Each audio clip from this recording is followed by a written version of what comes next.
Next up, we have Igal Gofman with Treat the Problems, Not the Symptoms, Baby Steps to a More Secure Active Directory Environment. All right, thank you. So, welcome everybody and good afternoon. My name is Igal Gofman. I've been doing security more than 10 years now. And right now I'm working at a small startup called XM Cyber. We do automated security testing focusing on red and blue team simulation. And prior to XM, I worked at Microsoft researching different Active Directory techniques and how adversaries can exploit Active Directory, working on some defense solutions. So we are here to talk a little bit about Active Directory security. And we're going to discuss some fundamental security issues exist in most Active Directory environments and how attackers can exploit those, and also review some security controls and defensive solutions that try to solve the symptoms instead of focusing on solving the real problems. So if there is one thing I would like you to remember from this talk is that if you don't fix those fundamental security issues, you leave your network vulnerable to different types of adversaries. And it doesn't matter how many security controls or defensive solutions you will put in place into your Active Directory infrastructure, you still leave your network vulnerable to different types of attacks. So let's review some use cases of real attacks that happened last year. So the Singapore healthcare data breach that happened last year, basically more than 1.5 million of medical records were compromised. And even the Prime Minister medical records were compromised. And this attack is a classic attack of Active Directory attacks that happen on customer environments. And a large number of vulnerabilities, weaknesses, and misconfiguration could have been prevented before the breach started. So basically, those guys released a very long report describing how the attack took place. And the key points I learned from that report is that basically, those guys performed a penetration test a few months before the breach started, and they discovered a large amount of different vulnerabilities and misconfiguration on their Active Directory infrastructure, but they didn't invest enough time to fix those, or they didn't want to invest enough time to fixing those. So, you know all what happened afterwards. So, there are three fundamental things I would like you to think about throughout this presentation. One, do I follow the least privilege model? Two, what do attackers really need in order to move laterally on an enterprise network? And three, how can I make it more expensive for the adversaries? And those are three fundamental questions that should change your security mindset. So every time you're adding new security controls, or every time you're evaluating your Active Directory infrastructure, you should think about those questions, and those will help you think more like a hacker. All right, so before we go and speak about Active Directory attacks and the trends that we have today, we first need to discuss several basic concepts that used in Active Directory and used on Windows systems. So the authorization and authentication model of Active Directory. So local security authority is responsible for all authorization and authentications on Windows system. There is a local process called the LSA process, and this process is responsible for all the authentication and authorization mechanism on Windows. Access tokens are the result of successful authentication against those endpoints. So if you are using Kerberos or NTLM to authenticate to endpoint machines, what happened after a successful authentication is that the LSA process will create an access token. And that access token includes all the permission and all the necessary user rights for accessing local resources. Access right and privilege are also important to Active Directory security.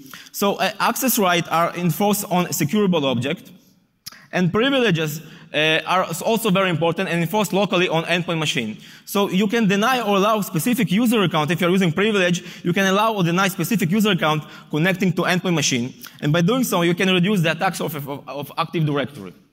Logon types are also very important to security, and there are a bunch of different logon types that the Windows system uses. Some of those can leave credentials on the target system. So if your administrator uses the wrong logon types to access and manage your workstation and servers, they can leave those credentials on the target systems, and if one of those systems is compromised, it is very easy to use those credentials to later remove and pivot the network.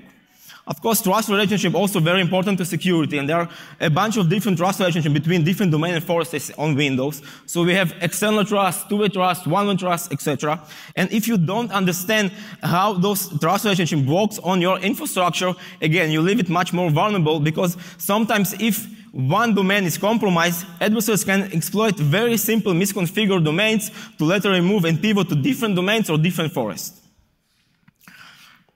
All right, so also delegation of security rights is also a very important concept to security. So let's say your help desk team need to reset passwords for internal users. Instead of granting them high privilege account, what you can do is grant them a specific access right, a specific security right to just reset password instead of granting them high privilege account. And again, by doing so, if you are using delegation of security rights in the right way, you can minimize dramatically the attack surface you have in your AD infrastructure. And of course, delegation and credential delegation is a hot topic right now. There are a bunch of different attacks that adversaries use to exploit a delegation. And some of those delegation settings on Windows are considered to be legacy settings and should be never used on modern Active Directory infrastructures. All right, so Active Directory attack surface. So credential theft is the most famous attack techniques on Active Directory. I think it's one of the most hot topics in the recent years, and there are many security controls and many products that say that they protect you against credential theft. But actually, most of those endpoint solutions work mostly on Windows system, and still your Linux servers and your macOS workstation are much more vulnerable to type of credential theft attacks. So you should pay close attention to those Linux and Mac OSs if you have some kind of hybrid environments. In addition to that, Active Directory attacks also has a huge attack surface, including different tactics and different techniques. RPC protocol, for example, DCSync use RPC protocol. Access control is abuse of Active Directory object. Kerberoasting, which basically mean brute forcing encrypted part of the Kerberos mechanism. So attackers can just request many different service tickets and try brute force those offline. Delegation abuse, we will speak about it in a minute, and group policy abuse. So if you have an account that is compromised and that account has ownership rights or some kind of right permission on a group policy, that means that all machines that managed by those group policies or all users that managed by those group policies are compromised. And there are different general Windows attacks such as file share infection, session hijacking. We speak about hijacking RDP or SSH session, and of course those can also easily be exploited. Service hijacking, speaking about getting a compromising account that has high privilege, running under high privilege, such as domain admins. And of course token manipulation and impersonation. We speak about how attacker can abuse active session and active token on Windows local machines instead of stealing credentials. So credentials dumping is the most famous technique used by attackers and red teamers in the last couple of years. Unfortunately, despite its popularity, there is no simple way to protect yourself against this type of vulnerabilities. And Microsoft invested a lot of time trying to defend against credential type. So they, in the recent years, they added multiple different security controls that try to protect against credential dumping, such as LSA protected processes, protected user groups, LSA credential isolation and virtualization. On the other hand, Linux and macOS are still far behind Windows. So attacker can choose a different path to attack your environment. Instead of focusing on your Windows machine, they can steal those Kerberos tickets from Linux or macOS, and in that way they can compromise the whole domain. All right, so let's review some simple examples that was recently published. So this vulnerability was published by Lee Christensen from SpectreOps. Basically, if we have a compromised server, a Windows compromised server that running under unconsent delegation, the adversary can send a simple RPC packet to the domain controller, and basically we have two weaknesses here in this vulnerability. The first one is that an unconsent delegation that should never be used is compromised, and the second one is that the domain controller running a spooler service, and spooler service on Windows system is responsible for print jobs. And there is no reason that those spooler servers will run on domain controllers, but for some reason Microsoft decided to leave those on all domain controllers by default. So we send a simple RPC packet to the spooler service, and then the spooler service will authenticate it back to the compromised machine, and by doing so, he will leave this ticket granting ticket of the domain controller on the attacker machine. So now the attacker possesses a ticket granting ticket, and this ticket granting ticket belongs to the domain controller machine account. And we can simply DCSync all passwords from that domain. Even more than that, sometimes if you have two-way trust relationship between different domain and forest, you can use this a simple attack to jump to different forests or different domain. So again, a very simple technique, mostly using misconfigured Active Directory settings. Another very high topic and very high attack that was published on Twitter by Dirk Jen speak about how you can exploit exchange servers to later remove and to sync all domain passwords. So again, if you have unconsent delegation that is compromised, we can just send this exchange server a simple packet requesting push notification on some email communication. So after sending this packet, exchange server will connect back to the compromised machine. And again, by doing so, he will expose this ticket granting ticket. And now the attacker can use this ticket granting ticket to change some permission on Active Directory. So what Dirk discovered basically is that these machine accounts that belong to the Exchange server participating on some high privilege member groups that belongs to Exchange. And one of those groups have the modified permission on very important Active Directory objects. And basically adversaries can use that settings in order to add themselves the necessary permission to desync all password. So again, a very simple attack, and mostly using misconfigured Active Directory settings and access lists. All right, so there are no magic bullet for good security. So today, security controls and defensive solution range. There are a bunch of different solutions, ranging from the most simple ones, such as LSA restriction, to the most sophisticated ones, such as IPS protection, intrusion prevention system, endpoint protection, and EDR solution. And all of those solutions mostly try to fix symptoms and not solving your real Active Directory problems. So if you deploy only security controls, if you add additional security controls, you don't fix your fundamental issue, you still leave your network vulnerable. So LSA restriction and Credential Guard basically try to protect you against credential theft.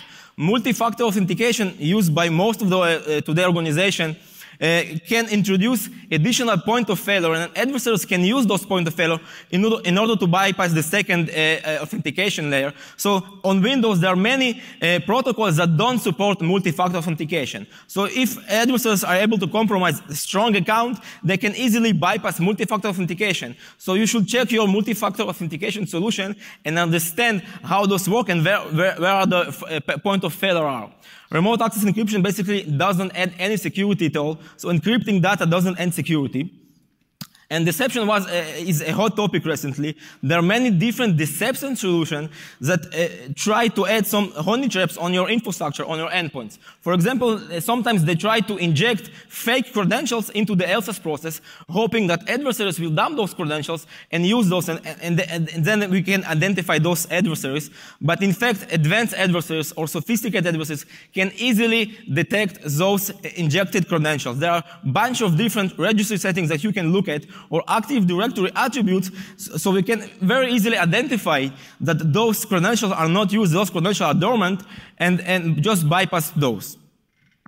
And of course, intrusion prevention, endpoint protection, and EDR solution are becoming much more sophisticated. But if you look at real use cases, and there are a bunch of different real attacks ranging from ransomware to advanced APTs, all of those love credentials, all of those use some kind of version of Mimikatz, but those EDR solutions still have a hard time identifying those on many cases.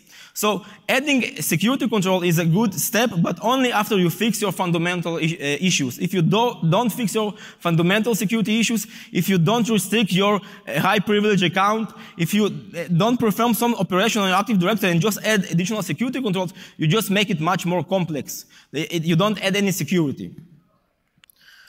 All right, so LSS protection was added to Windows 8.1.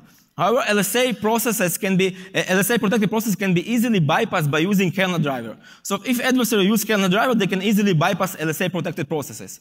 So Microsoft decided to introduce Credential Guard on the Windows 10 system.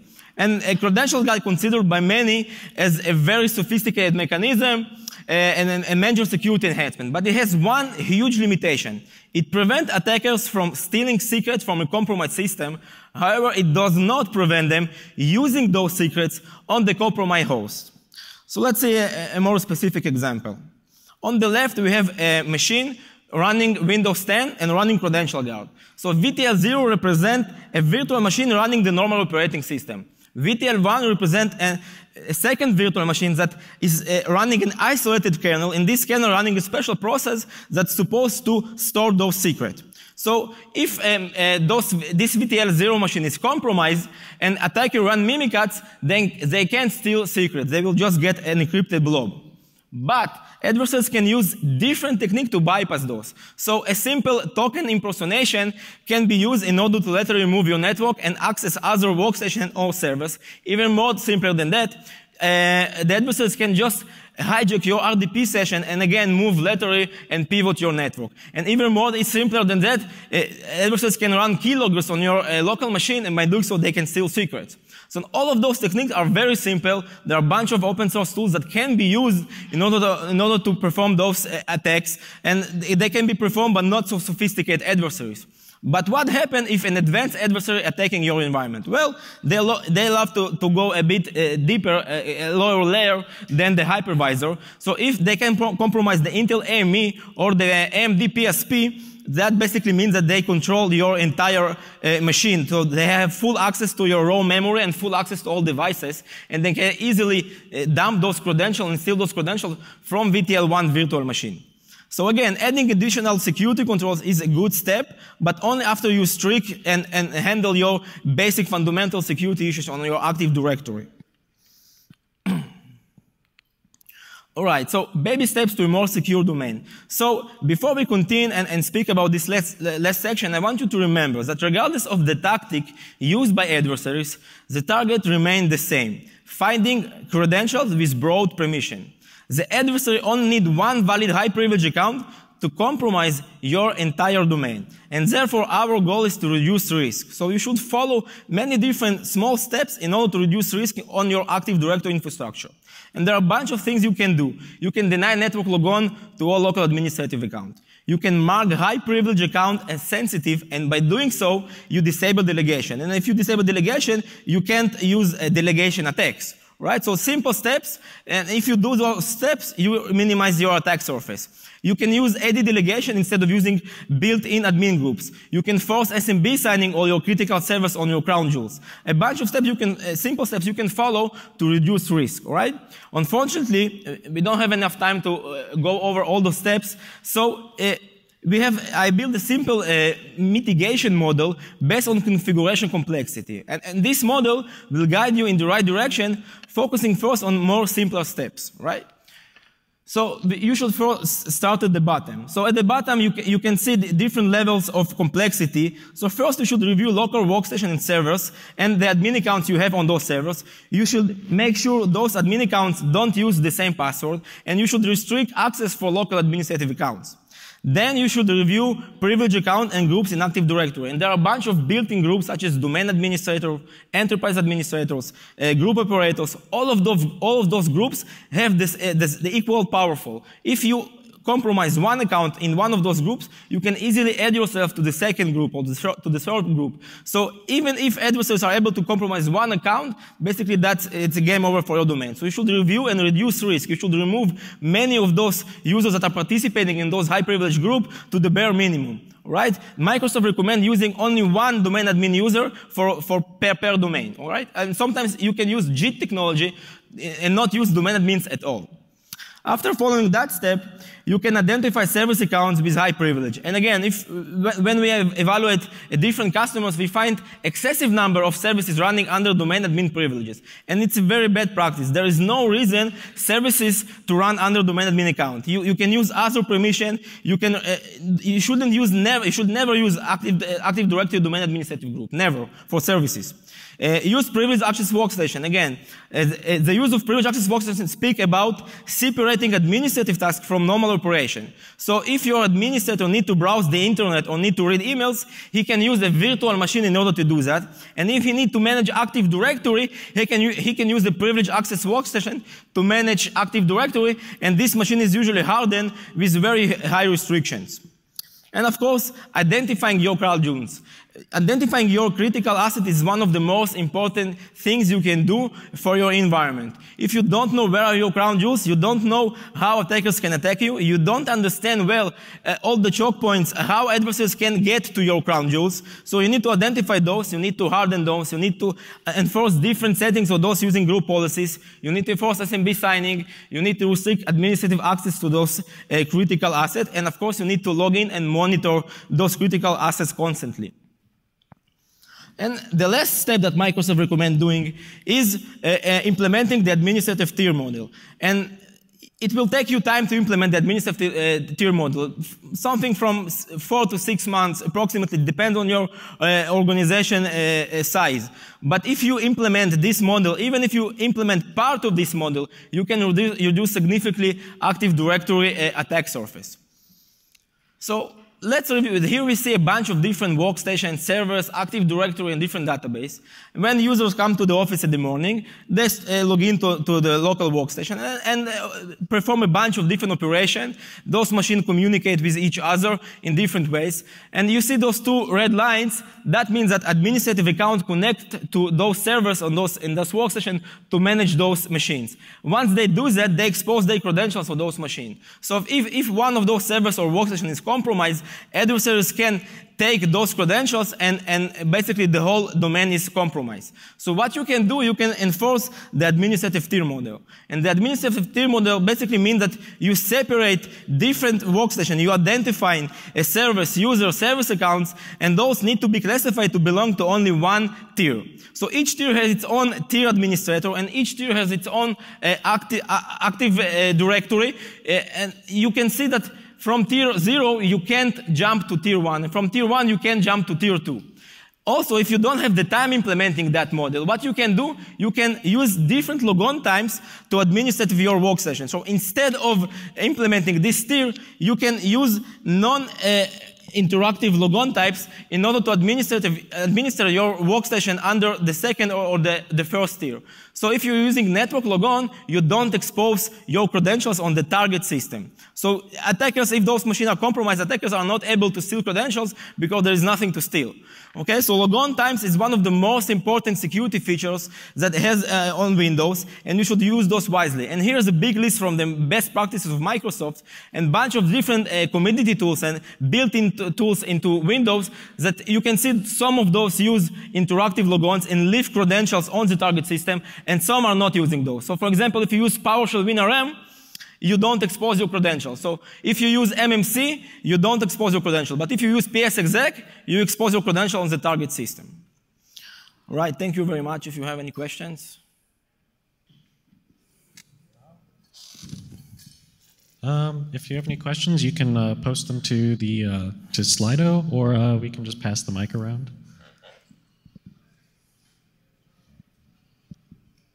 No, it looks like we're good. So on behalf of BSides San Francisco, I would like to thank you for your presentation today. Thanks.